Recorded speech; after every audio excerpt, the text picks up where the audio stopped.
Assalamualaikum warahmatullahi wabarakatuh. Ketemu lagi dengan saya Ibu Widya dari SMP Negeri 3 Muara Wahau. Bagaimana kabarnya hari ini? Ibu harap kita semua dalam keadaan sehat.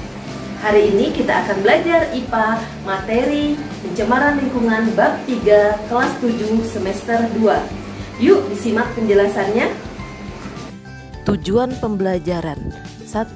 Peserta didik mampu menganalisis jenis-jenis pencemaran yang terjadi di lingkungan setelah melakukan kegiatan pengamatan melalui peristiwa pencemaran lingkungan dengan tepat.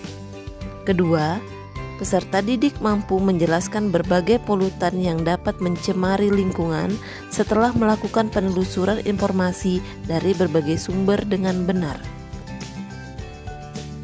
3. Peserta didik mampu menganalisis dampak pencemaran lingkungan bagi ekosistem setelah melakukan kegiatan praktikum dengan tepat.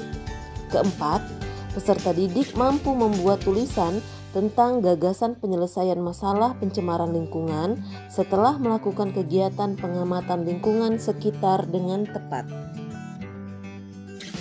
Sekarang kita masuk ke pengertian pencemaran lingkungan. Pencemaran lingkungan adalah peristiwa masuknya atau dimasukkannya zat, unsur, energi, komponen yang bersifat merugikan ke lingkungan atau berubahnya tatanan lingkungan sebagai akibat perbuatan manusia atau alam sehingga kualitas lingkungan menjadi menurun.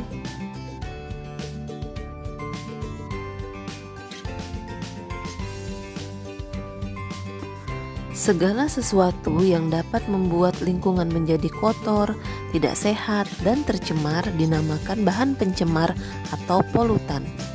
Polutan dapat berupa zat kimia, debu, suara, radiasi, atau panas yang masuk ke dalam lingkungan. Suatu zat disebut polutan jika keberadaannya dapat menyebabkan kerugian terhadap makhluk hidup. Dengan demikian, suatu zat dapat dikatakan sebagai polutan jika pertama, kadarnya melebihi batas kadar normal atau pada ambang batas. Kedua, berada pada waktu yang tidak tepat. Dan yang terakhir, berada pada tempat yang tidak semestinya. Jenis-jenis pencemaran dan dampaknya. 1. Pencemaran air. Kedua, pencemaran udara, dan yang ketiga, pencemaran tanah. Pencemaran air. Pencemaran air merupakan peristiwa masuknya zat, energi, unsur, atau komponen lainnya ke dalam air sehingga menyebabkan kualitas air menurun. Nah, penurunan kualitas air antara lain ditandai dengan adanya perubahan warna, rasa, bau, dan derajat keasaman atau pH. Akibat pencemaran tersebut, kualitas air dapat menurun sehingga tidak memenuhi persyaratan yang ditetapkan. Pencemaran air dapat terjadi pada sumber mata air, sumur, sungai, rawa-rawa, danau, dan laut. Bahan pencemar air berasal dari berbagai kegiatan seperti limbah industri, limbah rumah tangga, dan limbah pertanian. Pencemaran udara. Pencemaran udara diartikan sebagai adanya bahan-bahan atau zat-zat asing di dalam udara yang mengakibatkan perubahan susunan komposisi udara dari keadaan normalnya. Nah, kehadiran bahan atau zat asing di udara dalam jumlah tertentu serta berada di udara dalam waktu yang cukup lama dapat mengganggu kehidupan manusia. Jika keadaan seperti itu terjadi, udara dikatakan telah tercemar.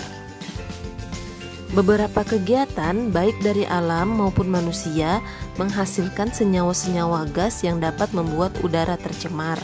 Nah, dari tabel ini kita bisa melihat bahan pencemar udara serta sumber dan akibatnya.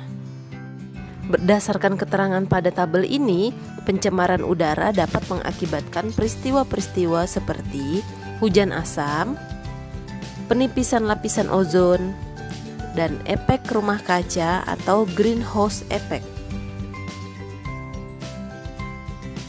Pencemaran tanah.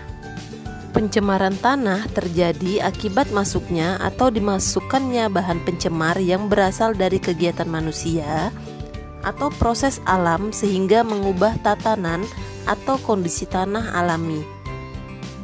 Pencemaran tanah dapat diakibatkan oleh polutan-polutan, diantaranya berasal dari limbah domestik, limbah industri, dan limbah pertanian.